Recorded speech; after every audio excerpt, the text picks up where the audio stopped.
അപ്പം നമ്മുടെ ചേന ചിപ്സ് ഇവിടെ റെഡി ആയിട്ടുണ്ട്. നിങ്ങൾക്ക് എല്ലാവർക്കും ഇഷ്ടപ്പെട്ട് കാണുമെന്ന് വിചാരിക്കുന്നു. ഇഷ്ടപ്പെട്ടാൽ നിങ്ങളുടെ ഫ്രണ്ട്സിനൊക്കെ വീഡിയോ ഷെയർ ചെയ്യാൻ മറക്കരുത്.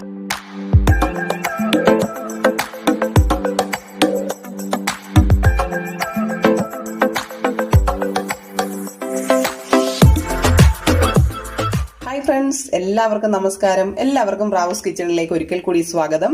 അപ്പോൾ ഞാൻ ഇന്ന് വന്നിട്ടുള്ളത് ഒരു ചേന ചിപ്സിന്റെ റെസിപ്പിയുമായിട്ടാണ്. നമുക്ക് മാർക്കറ്റിലൊക്കെ ഇപ്പം ധാരാളം വാങ്ങിക്കാൻ കിട്ടുന്ന, ഇപ്പം ഇതിന്റെ ഒരു വിളവെടുപ്പ് സമയം കൂടി ആയതുകൊണ്ട് നമുക്ക് സുലഭമായിട്ട് വാങ്ങിക്കാൻ കിട്ടുന്ന ഒരു ഭക്ഷ്യവസ്തുവാണ് ചേന. അപ്പോൾ നമുക്ക് ഇത് വെച്ചിട്ട് ഒരു ചിപ്സ് ആണ് ഇന്ന് തയ്യാറാക്കുന്നത്. അപ്പോൾ ഇതെങ്ങനെയാണ് തയ്യാറാക്കുന്നതെന്നും ഇതിനാവശ്യമായിട്ടുള്ള സാധനങ്ങൾ എന്തൊക്കെയാണെന്നും ഒക്കെ നോക്കാം. അപ്പോൾ വീഡിയോയിലേക്ക് പോകുന്നതിന് മുമ്പ് നിങ്ങൾ ആദ്യമായിട്ടാണ് ഈ ചാനൽ കാണുന്നതെങ്കിൽ പ്ലീസ് ഒന്ന് സബ്സ്ക്രൈബ് ചെയ്യണേ. അപ്പം ഈ ചേന ചിപ്സ് തയ്യാറാക്കുന്നതിനായിട്ട് ഞാൻ ഇവിടെ കുറച്ച് ചേന അതിന്റെ തൊലിയൊക്കെ കളഞ്ഞ് വൃത്തിയാക്കി എടുത്തതിന് ശേഷം കനം കുറച്ച് ഈ ഒരു പാകത്തിന് അരിഞ്ഞ് റെഡിയാക്കി വെച്ചിട്ടുണ്ട്. ഇനി നമുക്കിതൊന്ന് കഴുകിയെടുക്കണം. അപ്പം കഴുകുമ്പോൾ എല്ലാവർക്കും ഉള്ളൊരു പ്രശ്നമാണ് ചേന കഴുകുമ്പം കൈ ചൊറിയുന്നു എന്നുള്ളത്. അപ്പം നമുക്ക് ഈ ചേന കഴുകുമ്പോൾ, ചേന അരിയുമ്പം അല്ലെങ്കിൽ കഴുകുമ്പോഴായാലും കൈ ചൊറിയുകയാണെങ്കിൽ ചെയ്യാൻ പറ്റുന്ന ഒരു കാര്യം എന്ന് വെച്ചാൽ ചൂടുവെള്ളം, ഇളം ചൂടുവെള്ളത്തിൽ കൈ ഒന്ന് കഴുകിക്കൊണ്ടാൽ മതി. ചേനയുടെ നമ്മുടെ കൈയുടെ ചൊറിച്ചിലൊക്കെ അങ്ങ് എളുപ്പം മാറി കിട്ടും. അപ്പം നമുക്ക് വേഗം ഈ ചേനയൊന്ന് കഴുകി വൃത്തിയാക്കി എടുക്കാം.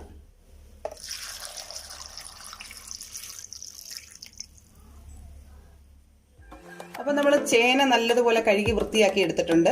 ഇനി നമുക്കിതിലേക്ക് കുറച്ച് മസാലയൊക്കെ ചേർത്ത് കൊടുക്കാം. അപ്പോൾ ഇതിലേക്ക് ആദ്യമേ ഞാൻ കുറച്ച് മഞ്ഞൾപ്പൊടിയാണ് ചേർക്കുന്നത്.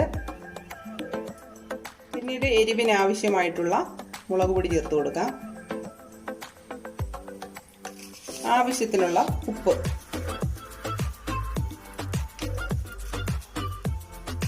കുരുമുളക് പൊടിയുടെ ടേസ്റ്റ് ഇഷ്ടമുള്ളവർക്ക് കുറച്ച് കുരുമുളക് പൊടി കൂടി ചേർക്കാം, ഇല്ലാന്നുണ്ടെങ്കിൽ ഒഴിവാക്കാം.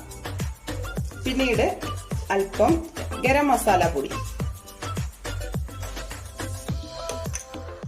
ശേഷം കുറച്ച് കോൺഫ്ലവർ കൂടി ചേർത്ത് കൊടുക്കുകയാണ്.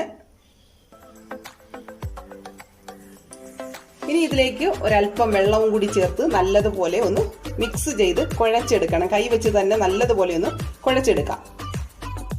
നമ്മൾ ചേനയിൽ അരിഞ്ഞു വെച്ചിട്ടുള്ള ചേനയിലേക്ക് ആവശ്യമായിട്ടുള്ള മസാലയെല്ലാം നല്ലതുപോലെ മിക്സ് ചെയ്ത് വെച്ചിട്ടുണ്ട്. ഇനി നമുക്കിത് എണ്ണയിൽ വറുത്ത് കോരാം. നമുക്ക് എണ്ണ നല്ലതുപോലെ ചൂടായി വന്നിട്ടുണ്ട്. അതിലേക്ക് നമുക്ക് ഇട്ട് കൊടുക്കാം.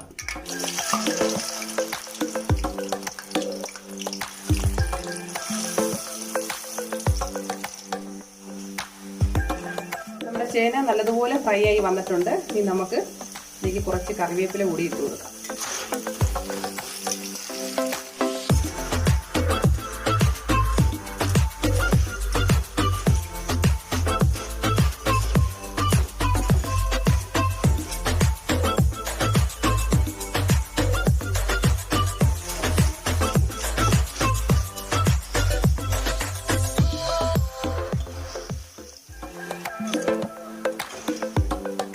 നമ്മുടെ ചേന ചിപ്സ് ഇവിടെ റെഡി ആയിട്ടുണ്ട്. നിങ്ങൾക്ക് എല്ലാവർക്കും ഇഷ്ടപ്പെട്ട് കാണുമെന്ന് വിചാരിക്കുന്നു. ഇഷ്ടപ്പെട്ടാൽ നിങ്ങളുടെ ഫ്രണ്ട്സിനൊക്കെ വീഡിയോ ഷെയർ ചെയ്യാൻ മറക്കരുത്.